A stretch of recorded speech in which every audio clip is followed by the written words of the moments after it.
오늘 저는 스피커수 김일성의 대변인, 한국과 미국의 적, 6.25 전쟁 역사 날조범, 이런 제목으로 말씀을 드리겠습니다. 네, 참 심각한 그런 제목이죠. 네, 그렇습니다.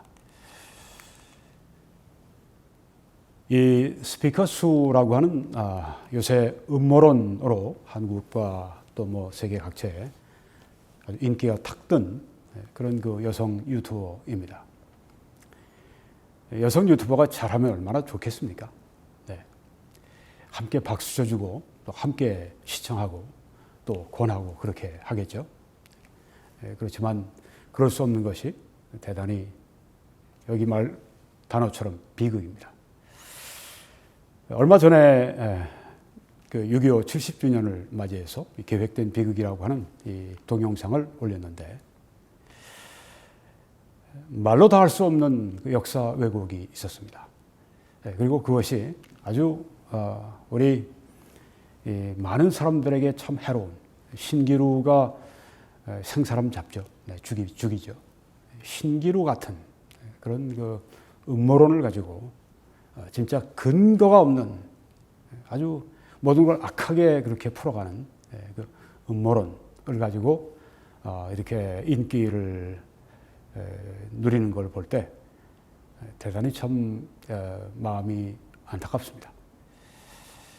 오늘 여기에 음모론의 문제들을 제가 지적을 하려고 합니다.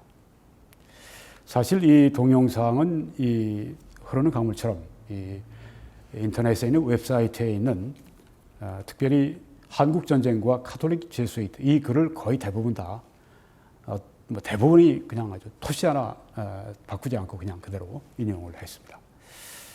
이렇게 많이 인용을 했으면 내가 어디서 이것을 인용했다고 얘기하는 정도의 예의는 있어야죠. 네. 그 정도 양심은 갖춰야죠. 유튜브를 계속 하려고 할 것 같으면, 책임 있게 하려고 할 것 같으면 당연히 마땅히 그렇게 해야죠. 네. 이것은 이 글 자체가 일루미나티 음모론에 근거한 6.25 전쟁 역사 날조입니다. 철저하게 역사를 왜곡하고 날조하고 사기를 쳤습니다. 참 나쁜 것입니다. 게다가 우리 역사를 날조하고 우리의 은인되었던 사람들을 다 아주 진짜 날강도로 바꿔놓고 이런 진짜 근본적인 전제가 잘못되어 있습니다. 일루미나티는 없습니다. 이 사람들이 얘기하는 그런 종류의 일루미나티는 세상에 전혀 없습니다. 전혀 없어요. 근데 왜 그런 얘기를 합니까? 이게 신기루니까. 그냥 자기들의 상상에, 그리고 저는 사탄의 아주 great deception, 아주 큰 미혹이라고 그렇게 생각을 합니다. 뭐든지 일루미나티가 그 악한 그런 아주 그 세계에 아주 돈 많고 권력 많고, 네, 아주 악하고, 네, 이런 그 비밀 그룹이 뭐 프리메이슨 같은 그런 그 사 조직을, 비밀 조직을 이용을 해서 전 세계 수백만 명 됩니다. 프리메이슨은. 뭐 그렇게 해서 전 세계를 뭐 소나기에 놓고 마음대로 자기들이 원하는 대로 이끌어가고 있다. 네, 그런 그 상상도 참 악한 상상이죠. 네, 그런 걸 근거로 모든 걸 거기다 다 뜯어 맞춥니다. 6.25 전쟁까지 다 그렇게 뜯어 맞춥니다. 그러니까 잘못될 수밖에. 사실을 가지고 하나하나 논리적으로 우리가 그 이성적으로 풀어가야 되는데 이 엉터리 일루미나티 이 신기루를 만들어 놓고 거기에 모든 걸 끼워 맞추니까 모든 걸 왜곡하고 날조하고 사기할 수밖에 없는 것이죠. 자, 여기에 첫 번째 제가 지적하는 것은 미국이 6.25 전쟁을 유도해냈다. 북한이 쳐들어오도록 그렇게 6.25 전쟁 발발을 유도했다. 이렇게 이 음모론을 가지고 이 여성 유튜버가 남의 걸 베껴서 그냥 하더라도 그거 책임도 있고 자기도 또 뭔가 거기에 대해서 음모론을 믿으니까 그러지 않겠습니까? 네. 음모론의 여왕입니다. 이 음모론의 하는 말이 미국이 전쟁 발발을 유도했다 이렇게 날조를 합니다. 보시면 이렇게 그 여성 유튜브가 스피커수가 얘기를 합니다. 이렇게 남한군을 초라하게 만들기로 결정한 것은 미 국무성이었다. 이거는 이제 메가더 장군의 말을 인용을 한 것으로 보입니다. 이에 대한 논쟁이 일어나자 남한군을 이렇게 초라하게 만들어 놨는가 이렇게 돼서 논쟁이 일어나자 미 국무성은 남한이 북한을 침공하지 못하도록 하기 위해서 어쩔 수 없이 이 같은 조치를 취했다고 설명했다. 이렇게 말을 합니다. 미 국무성이. 네. 그러나 이것은 북한이 남한을 침공할 수 있는 좋은 기회를 의도적으로 열어준 것이나 다름없다. 이 말을 메가더가 했는지 아니면 자신이 하는지 그건 뭐 분명하지 않은데요. 네. 북한이 남한을 침공할 수 있도록 의도적으로 이렇게 기회를 열어주었다. 미국이 이렇게 전쟁을 유발시켰다.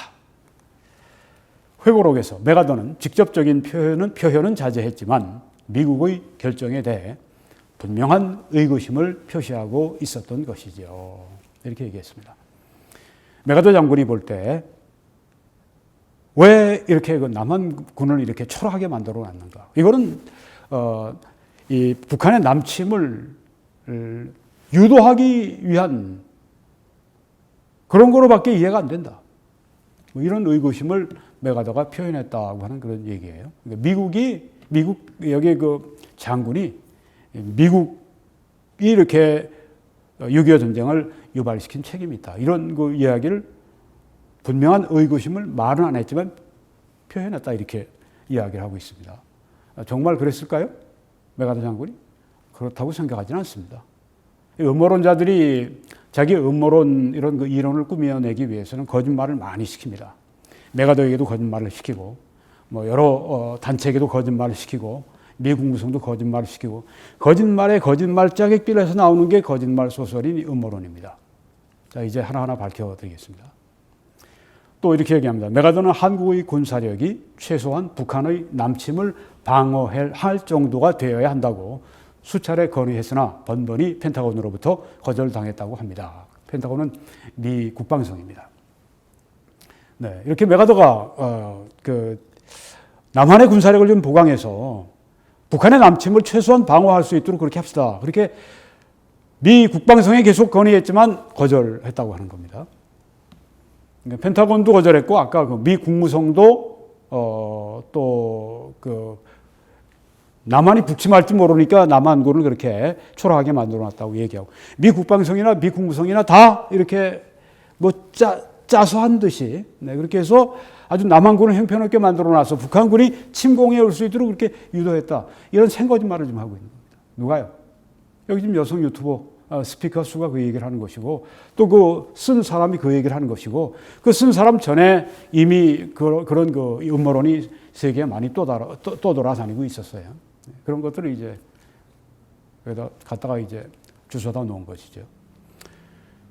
미군은 2차 대전에 사용했던 장비를 태평양에 버릴 정도였음에도 남한에 대한 장비 지원이 인색했던 것은 전쟁을 위한 의도였다고 볼 수밖에 없는 것입니다. 이런 식으로 미국이 바로 전쟁을 유도해냈다. 네, 이렇게 여기 지금 아주 악하게 지금 계속해서 미국을 한쪽 방향으로 이렇게 몰고 가는 걸 볼 수가 있습니다.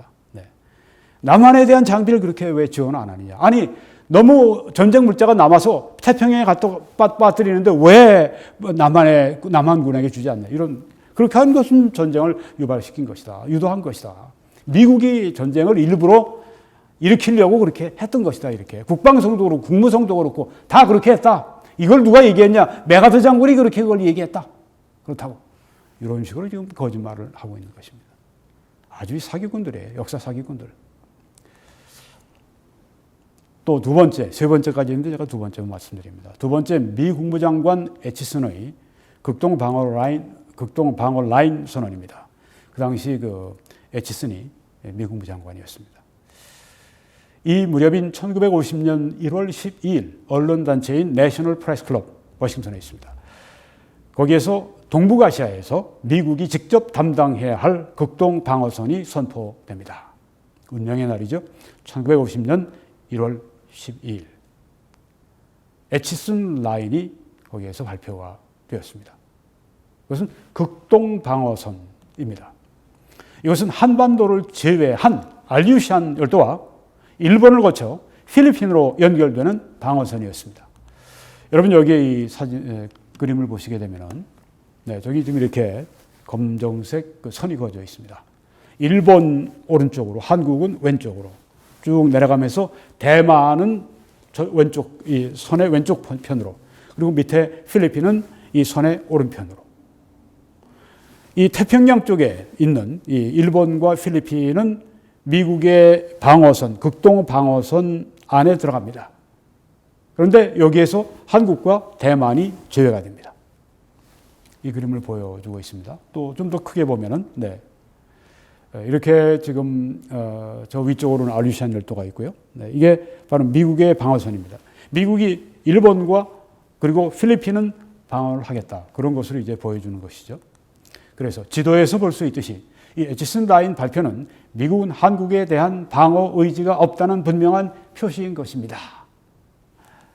특히 에지슨 라인 발표가 불과 6.25 전쟁 발발하기 5개월 전에 이루어졌다는 점과 김일성이 남침 결심을 그치지 못하고 있는 상황에서 발표되었다는 점으로 미루어 볼 때 남침을 유도하기 위한 미국의 의도적 음모였다는 의문을 벗어버릴 수 없는 것입니다. 이렇게 그 방송에서 이야기를 했습니다.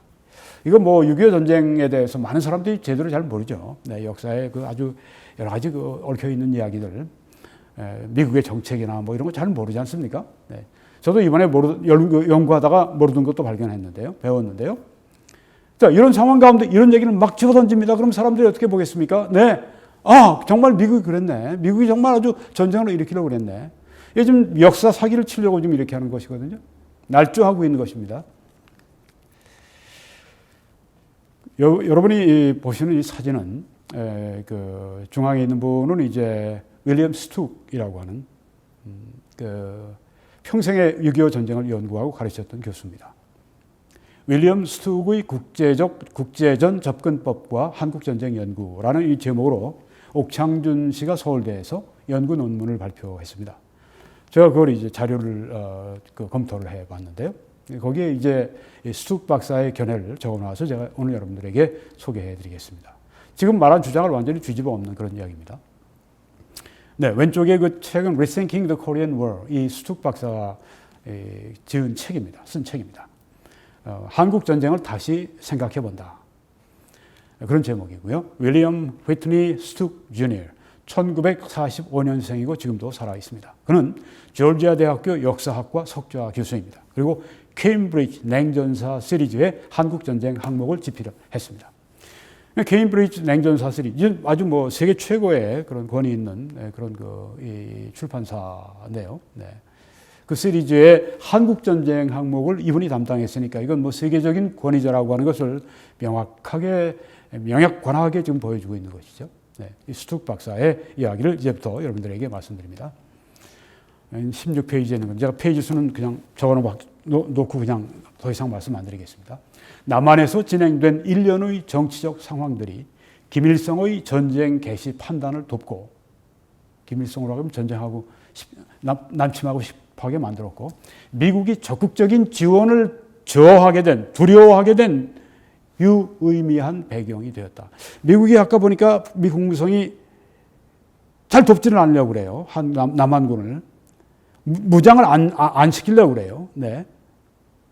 왜 그러냐면 그것은 남한의 일련의 정치적인 상황들 때문이었다. 이렇게 스툭 박사가 얘기합니다. 세계적인 권위자입니다. 6.25 전쟁에 있어서는 평생을 이것을 연구하고 이걸 가르치고 학술 세미나 가서 이것을 학자들하고 토론하고 그런 분입니다. 그리고 이분은 미국 분도 아니고 오스트레일리아 사람입니다. 좀 더 객관적인 사람이에요. 미국에 대해서.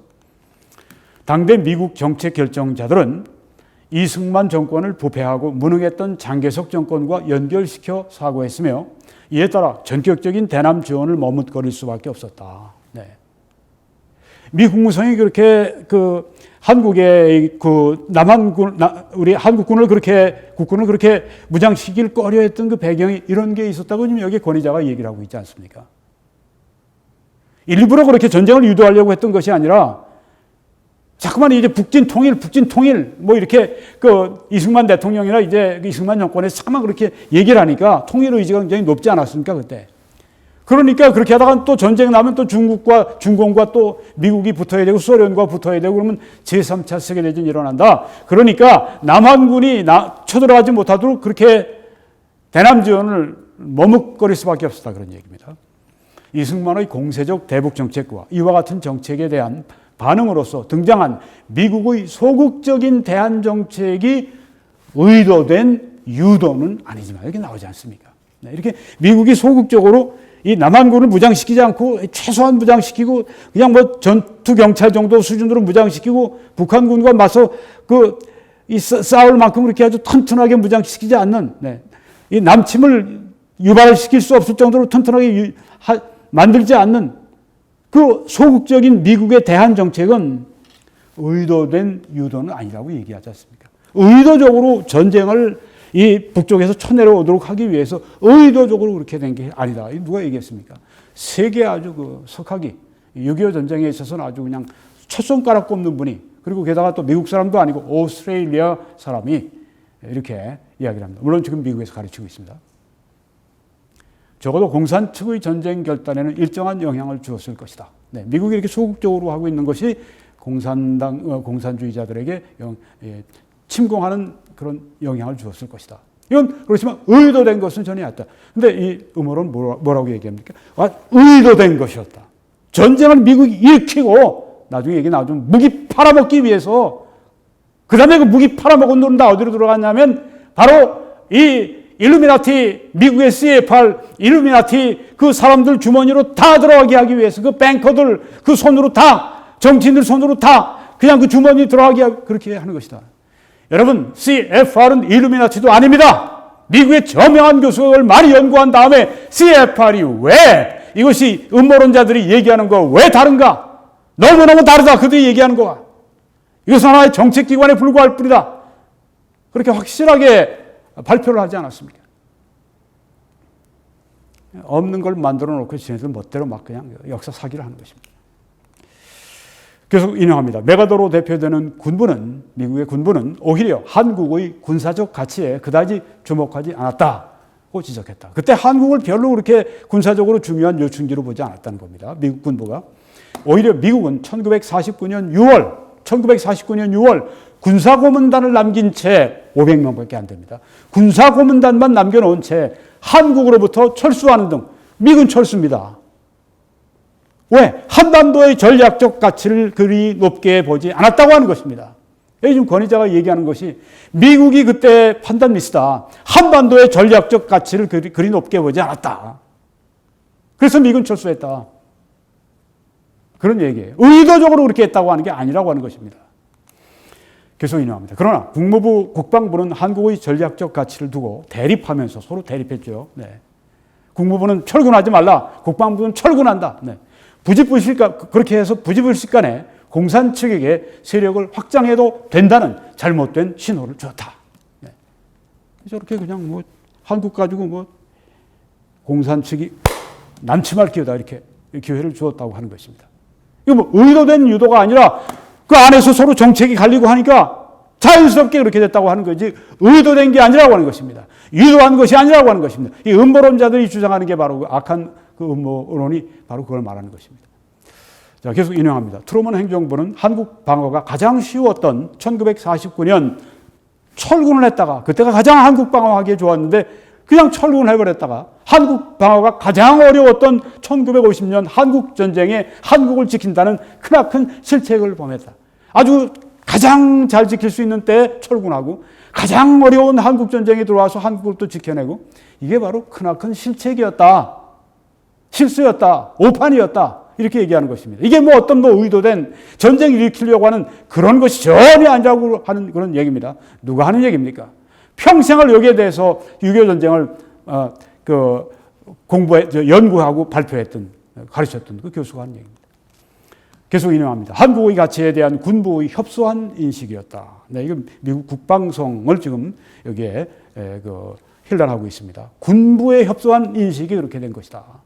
1947년쯤 합동참모부로 대표되는 군부는, 미국의 군부는 한국의 전략적 지위가 낮다고 봤다.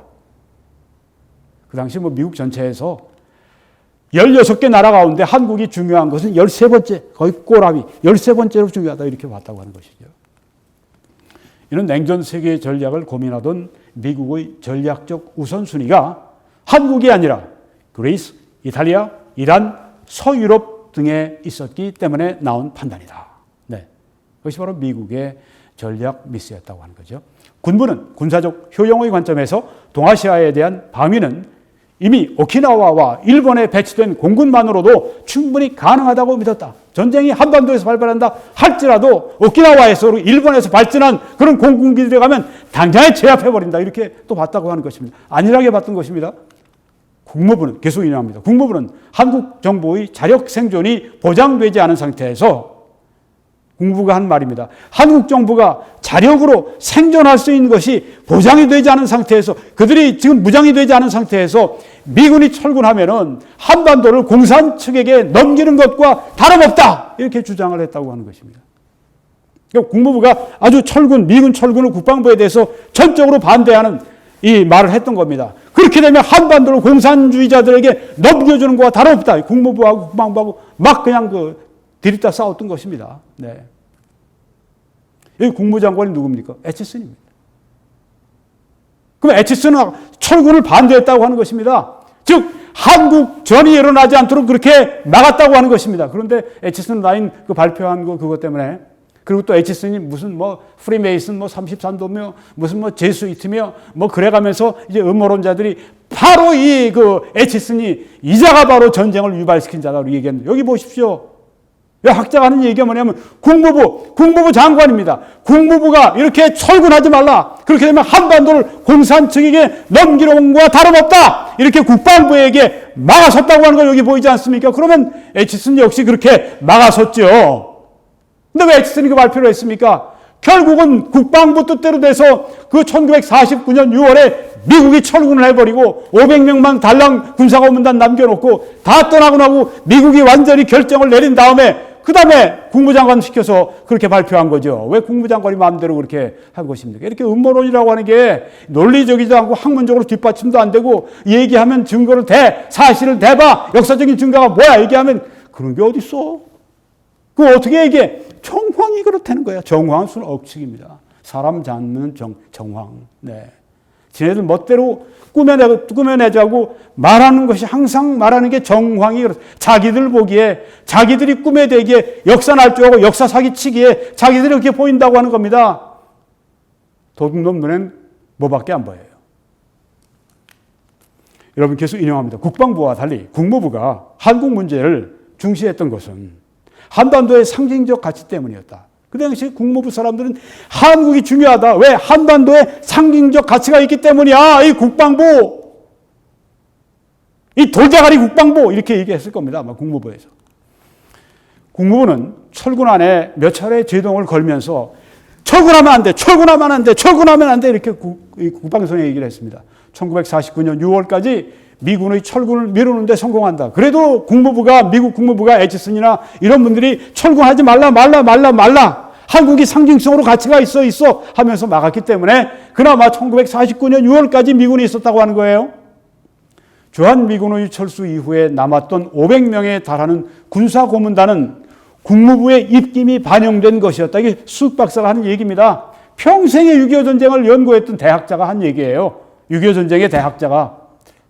그래도 500명에 달하는 군사고문단이 남아 있었던 그 이유는 철군을 다해도 500명의 군사고문단이 남아 있던 이유는 그래도 국무부가 그래도 끝까지 싸워줬기 때문에 있었다고 하는 것입니다.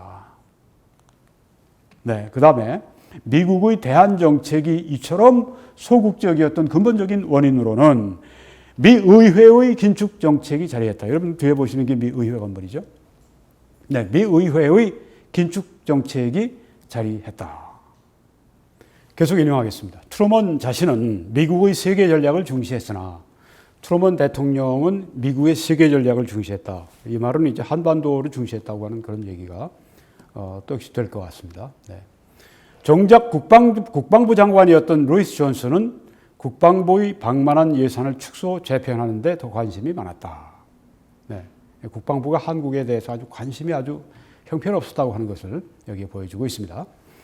설령 북한의 남한 공격이 시도되더라도 오키나와와 일본에 배치된 미군 공군력을 통해서 충분히 격퇴가 가능하다고 미국 지도부는 판단이 섰던 것이다. 그래서 미군 철군을 단행했다고 하는 그런 것이죠. 전쟁을 일부러 유도하기 위해 그랬다고 하는 얘기가 전혀 나오지 않지 않습니까? 그런 얘기하는 사람들은 누굽니까? 좌빨들이 그런 얘기를 하는데, 수정주의자 좌빨들이 그런 얘기를 하는데, 이 음모론자들은 자기들이 우파라고 하면서 좌빨들보다 더 못합니다. 더 악하고 더 나빠요. 미국이 전쟁을 유발시켰다. 의도적으로 그들이 무기 장사하기 위해서. 그리고 그 돈을 다 빼가지고선 그다음에 일루미나티 이 CFR의 인물 일루미나티들이 돈 벌려고 그짓 했다. 지금 그 이야기를 하고 있습니다. 이 음모론 하는 사람들이 악한 자들입니다. 아주 사악한 자들이에요. 미국이 우리를 위해서 얼마나 많은 희생을 치루었습니까? 그런데 그 미국을 완전히 범죄 집단으로 만들어놔요. 이 사악한 음모론자들. 네. 그리고 두 번째. 이 음모론은 스피가수가 한 얘기는 뭐냐 하면 미국이 군수물자를 소모하기 위해서 그러니까 2차 세계대전 때 이제 그 생산했던 그리고 전쟁이 끝나니까 남은 그 군수물자를 소모하기 위해서 전쟁을 일으켰다. 네. 이렇게 역사를 날조하고 있습니다. 이렇게 말합니다. 수가 결국 미국은 원폭을 투하해서라도 이 전쟁을 더 이상 장기화해서는 안 된다는 결정을 내렸습니다. 그 대신 미군이 3년간 쓸 수 있는 엄청난 양의 군수물자는 5년 내 특정 지역에서 전쟁을 조성하여 처분한다는 결정을 내리게 되었던 것입니다. 누가 이런 얘기를 합니까? 철저한 사기꾼들. 누가 이런 얘기를 해요? 너희들이 언제 그걸 봤어? 너희들이 그걸 들었어? 이 사기꾼들! 어떻게 이런 악한 말을 합니까? 이런 것이 지금 디클래시파이드 된 그런 미국의 그런 비밀 해제가 된 그런 문서에서 하나라도 나왔습니까? 이 악한 자들! 악한 시나리오를 쓰기 위해서 거짓말을 만들어내고 그래서 제가 이 음모론이 마귀의 사탄의 디셉션 미혹이라고 얘기를 하고 있는 것입니다. 그래서 제가 지금 이 음모론과 싸움을 하기 시작한 것입니다. 이런 걸 함부로 수십만 명, 지금 보니까 벌써 한 40만 명 넘게 봤더라고요. 이 거짓말을, 이 사기를, 역사 사기를.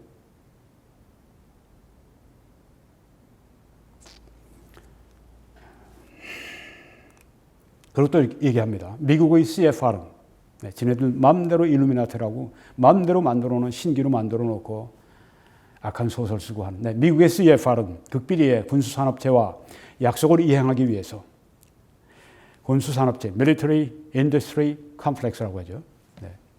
군과 산업체가 서로 연결돼서 하나의 어떤 컴플렉스를 이루어서 그들과 약속을 이 CFR이 이행하기 위해서 어디 그런 자료가 어디 있어? 아무리 CFR 역사적인 자료 뒤져봐도 그런 거 안 나와요. 얘들 뭐합니까? 사기치는 사기꾼들이에요, 이거. 역사 사기꾼들. 음모론 하는 애들. 사기꾼들이 사기꾼들. 내 말이 만약에 거슬리면 가져와봐! 증거를. 사실 증거를 가져와봐! 역사적인 사실 증거가 어디 있어요? 이 순 사기꾼들입니다, 이거. 이 소설 쓴 거죠. 전쟁 시나리오를 2차 대전 직후부터 치밀하게 계획해 왔던 것이고 그 비운의 대상이 바로 한반도였습니다. 나쁜 놈들입니다. 아주. 어디 이런 게 어디 역사적으로 발견된 게 어디 있어요? CFR 자료 지금 다 공개되어 있습니다. 다 여러분들이 지금 들어가서 연구할 수 있어요. 여기 지금 스툭 박사 같은 분은 다 연구하고 조사하고 나온 분들입니다. 자, 스툭 박사 얘기를 들어보겠습니다. 그러나 미국이 한국전쟁에 즉각 개입했다는 점에서 알 수 있듯이 한국전쟁이 일어나고 즉각 개입했죠. 6월 25일 전쟁 터지고 말자 7월 1일 날 부산항에 미군이 들이닥치지 않습니까? 그리고 곧 그냥 오산 수원 중간에 있는 이 고개 위로 그냥 가서 거기서 싸움을 하다가 하루에 160 몇 명이 전사하지 않습니까? 이런 나라를 완전히 범죄 국가로 만들어 이 악한 이 역사 사기꾼들, 음모론자들. 스피커 수뿐이 아닙니다. 댓글 올리는 거 보면요. 별별 게 다 올라옵니다. 다 똑같은 얘기를 합니다. 너희들이 한국인이냐? 공산당 빨갱이보다도 못한 놈들. 미국을 그렇게 만들어. 자기들 그 소설 쓰려고, 그 악한 일루미나티 소설, 그 가짜 사기 소설 쓰려고 미국을 그렇게 만들어. 이 나쁜 놈들 같으냐고. 계속 인용합니다. 그러나 미국이 한국 전쟁에 즉각 개입했다는 점에서 알 수 있듯이 와서 피를 쏟고 흘리고 했는데 15만 20만 명의 사상자를 냈는데 한국이 미국에게 군사적인 가치만을 지녔던 것은 아니다. 스톡은 이를 한국의 상징적 가치라고 봤다고 하는 것입니다. 자유진영과 공산진영이 대치하고 있는 한반도는 양진영의 최전선으로서 상징적 가치가 있었다고 하는 것입니다. 이러한 흡인력은, 이런 상징적 가치, 이것은 미국이 한국 문제에 개입할 수밖에 없도록 만들었다고 하는 것입니다. 전쟁이 터지니까 이건 우리가 막아서야 된다. 이건 우리 자유진영을 공산진영에서 지키기 위해서 도미노 효과가 일어나지 않기 위해서 우리는 이 한국을 지켜야 한다. 이렇게 나서서 전쟁에 미국이 참전하게 됐다고 하는 것이죠. 유인하고 전쟁을 일으키고 무기 팔아먹고 그러려고 했다고는 이 음모론자의 약한 이 역사 사기꾼들의 말. 여러분 정말 의로운 분노가 일어나지 않습니까? 너희들이 보수 우파야? 공산당 빨갱이들보다 못한 놈들. 빨갱이 같은 놈들. 정말 분노가 나지 않을 수가 없습니다. 미국을 이렇게, 우리를 위해서 그렇게 희생한 미국을, 우리의 친구 미국을 그렇게 만든다고 하는 건 용납할 수가 없어요. 여러분 그렇지 않습니까? 계속 인용합니다. 비록 1949년에 미군이 계획에 입각해서 철군했어도 이는 남한에 대한 공약의 완전 철회를 의미하지는 않았다. 철군했더라도 전쟁 터지면 나 몰라. 네. 에치슨 라인 지었으니까 난 몰라. 너희들 뭐 공산화돼도 좋아. 그런 게 아니었다고 하는 것입니다. 스톡이 보기에 한국 전쟁의 발발 이후 미국이 즉각 개입한 것은 치밀한 계획에 따른 것이 아니라 미국의 한국 인식과 정책의 자연스러운 수순이었다. 네. 에치슨 라인을 긋긴 했지만 그래도 실제로 치고 들어오니까 미국이 상징적으로 중요하다. 공산진영으로부터 이 자유진영을 보호하기 위해서는 한반도를 지켜야 된다고 하는 그 한국 인식과 그 정책이 자연스럽게 발동이 돼서 그들이 이 전쟁에 개입을 했다고 하는 것입니다. 이게 세계적인 권위자의 해석입니다. 이게 맞죠. 네. 자, 이번엔 세 번째 역사 왜곡, 역사 날조를 말씀드리겠습니다. 세 번째는 미국의 침체된 경기를 회복시키려고 전쟁을 일으켰다. 네. 무기 팔아먹고 그렇게 해서 아주 경기를 회복시키려고 그렇게 미국의 침체된 경기를 회복시키기 위해서 전쟁을 일으켰다. 이렇게 역사 날조, 역사 사기를 하고 있습니다. 왼쪽에 보시면 그 조셉 C. 골든이라고 하는 분이 The Best Years 1945년에서 1950년까지 최고의 해들 그렇게 그런 제목의 책을 여러분이 표지를 지금 보고 계십니다. 네, 전후에서 한 5년간 한국전이 일어나기 전까지 2차 세계대전이 끝나고 한국전쟁이 일어나기 전 그 사이에 5년간 The Best Years 미국에서 아주 최고의 해였다. 황금기였다. 최고의 해였다. 이렇게 이야기를 하는데 뭐? 침체된 경기? 사기를 치려니까 이것도 안 할 수가 없는 겁니다. 네. 무기를 팔아먹기 위해서는 침체됐다고 얘기를 하는 수밖에 없는 거예요. 약한 자들. 자, 여기 수가 한 얘기를 들어보겠습니다.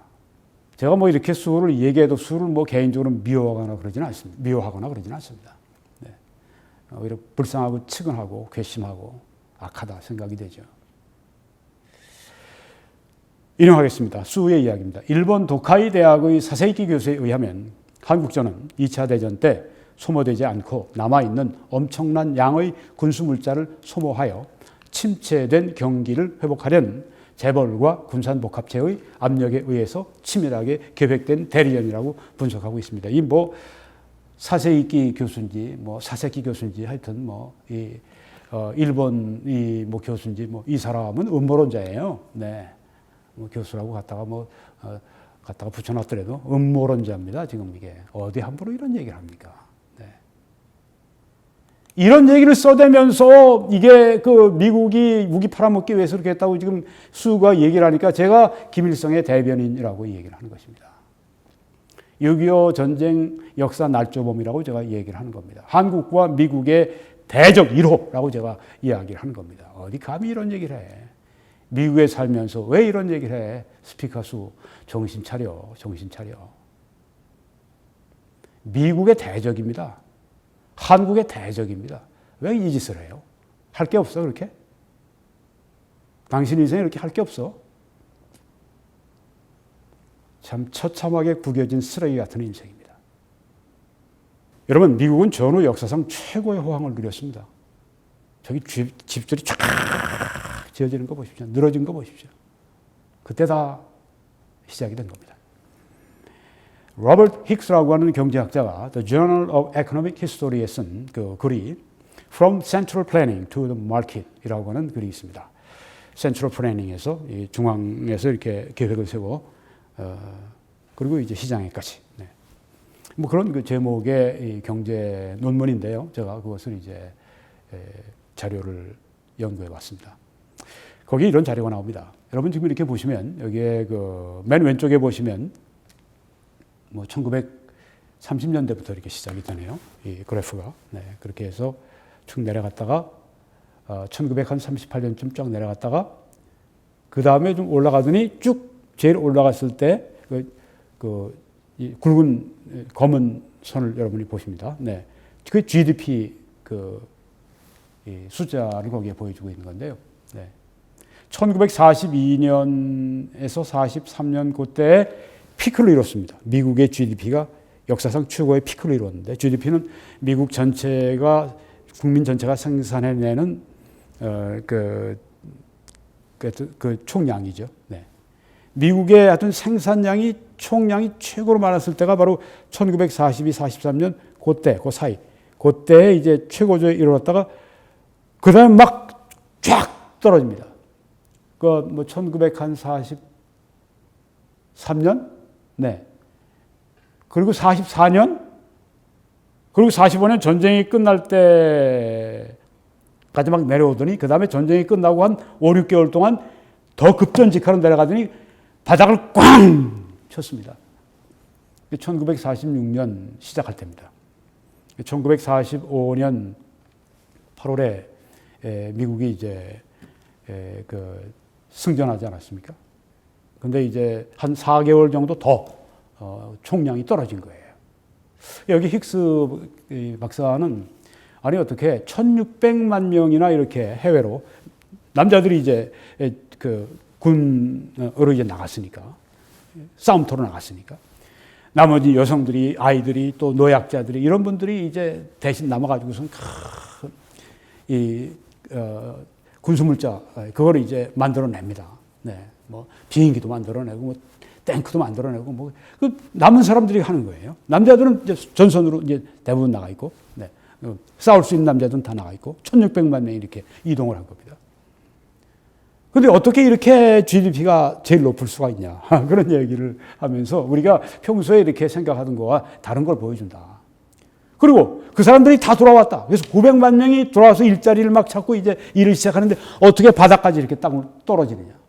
그러면서 이제 그런 그 문제를 제기하는 걸 봤습니다. 그리고 거기에 점점점점점점 되어 있는 이 선이 있죠. 네, 그거는 이제 private GDP라고 이렇게 적혀 있습니다. 개인적인 GDP. 네, 개인적인 GDP. 개인적으로 생산해내는 건 최고조의 국내 총생산량과 완전히 정반대로 이렇게 가는 걸 볼 수가 있죠.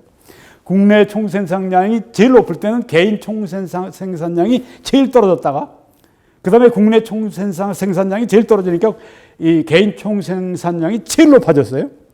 아니 뭐 서로 거꾸로 막 이렇게 돌아갑니다. 그러다가 1948년쯤 되니까 이게 서로 만납니다. 네. 그러면서 이제 다시 전쟁 전처럼 그렇게 같이 움직이는 걸 볼 수가 있습니다. 1950년쯤 되니까 어떻습니까? 거의 회복이 다 됐어요. 네. 무슨 뭐 불경기를 뭐 없이 하려고 전쟁을 벌려? 아니 여기 스스로가 이렇게 경기가 좋은데 무슨 경기를 진작하려고 무기 팔아먹으려고 그 전쟁을 벌였다는 말이 여기 통하지가 않지 않습니까? 이 그래프도 한번 보시기 바랍니다. 이 그래프를 보시면 1950년에 어떻습니까? 1950년에 딱 그 경제 지표가 아주 좋았어요. 네. 그러고 나서 전쟁 때는 오히려 내려갔네. 경제 성장이. 네, 내려갔다가 다시 전쟁이 끝나면서 이제 다시 이제 올라가기 시작하는 그런 추세를 보입니다. 여러분 이런 걸 볼 때 뭐 불경기 때문에 뭐 무기 팔아먹어서 경기 진작시키려고 했던 그 얘기는 완전히 거짓말인 것을 우리가 여기서 이 역사적인 그래프를 통해 볼 수 있습니다. 미국 대사관 자료정보센터의 자료를 제가 인용합니다. 많은 미국인들이 제2차 세계대전이 끝나면 군사비 지출이 삭감되면서 곧장 대공황 때의 실현기로 되돌아가는 게 아닐까 두려워했다. 하지만 예상과 달리 억눌려 왔던 소비 욕구가 분출하면서 전후 경제 성장의 강력한 원동력이 되었다. 네, 지금 뭐 우리가 이 코로나 우한 바이러스, 이 중국 바이러스 네, 이것 때문에 끝나면 이 소비 욕구가 분출하면서 쫙 또 경제가 성장할 것이다 이렇게 이야기를 트럼프 대통령이 하는데 네, 또 아니라는 사람도 있고 네, 여기 지금 보니까 2차 세계대전 직후에는 이렇게 소비 욕구가 억눌려 갔다가 전쟁 때문에 소비를 못하다가 그게 이제 전쟁이 끝나니까 억눌렸던 소비 욕구가 분출하면서 경제 성장이 일어났다.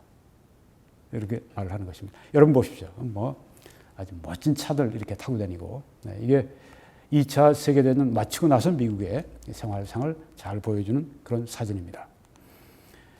자동차 산업은 성공적으로 원래의 자동차를 만드는 일로 다시 돌아갔고 항공기 제작이나 전자제품 생산과 같은 새로운 산업이 성큼성큼 성장하기 시작했다. 네.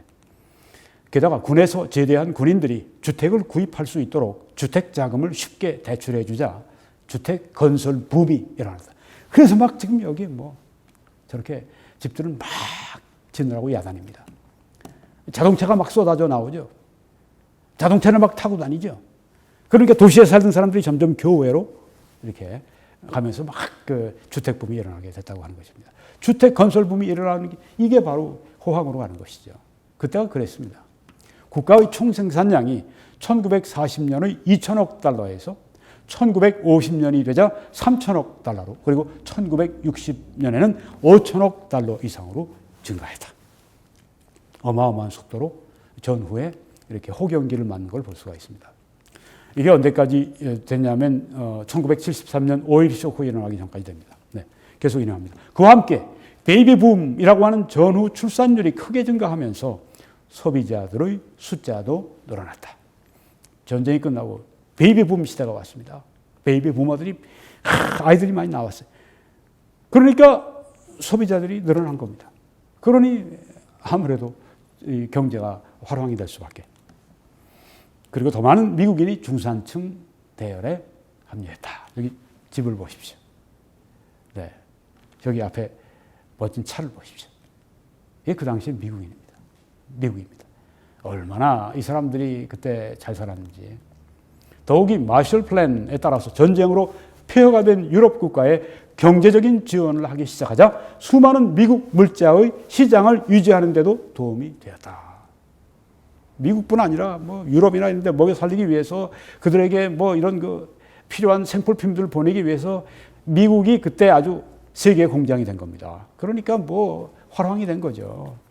그러니까 the best years라고 이렇게 얘기하지 않습니까? 자, 이거는 마켓 워치라고 하는 미국의 유명한 경제 웹사이트에서 제가 2017년 9월 1일자로 난 기사를 제가 인용합니다. The US economy will never have another golden age. 미국 경제는 또 다른 황금기를 결코 가질 수 없을 것이다. 이런 제목입니다. 네. 또 다른 황금기를 미국은 절대 가질 수가 없다. 좀 아쉬운 얘기인데 1948년에서 1973년까지 4반세기 25년 동안 미국 경제의 골든 에이지, 황금기였다고 하는 것입니다. 전후에부터 시작해서 73년까지 미국이 초강대국으로 다스리는 동안에 제조업이 번성하고 미국의 중산층이 번영을 했다. 그 당시 25년 동안 GDP는 169% 성장했고 실업률은 75% 감소했으며 제조업은 30% 성장하며 개인 소득은 거의 2배로 불어났다. 모든 수입과 교육 수준의 사람들이 아메리칸 드림을 실현할 수 있었고 미국인이 된다는 것은 당신의 자녀들과 손자들이 당신보다 더 나아질 것이 거의 보장된다는 뜻이었다. 후손들이 더 잘 사는 사회. 미국은 정말 끝없이 그렇게 번창해 나가는 그런 분위기. 그게 바로 전후 25년 동안 지속된 미국의 활황이었다고 하는 것입니다. 6.25 전쟁의 전쟁 특수 필요 없어요. 그런 거. 네. 왜냐하면 미국은 그 당시에 세계 공장이었기 때문에. 그리고 아주 세계 전체가 거기가 특별히 유럽이 완전히 폐허가 됐기 때문에 그 유럽 그 나라들을 재건시키기 위해서 얼마나 많은 미국의 공장들이 그 가동을 해서 미국뿐 아니라 미국의 많은 사람뿐만 아니라 유럽의 사람들까지 먹여 살리고 그 사람들까지 다 입히고 다 그 일을 미국이 다 했는데요.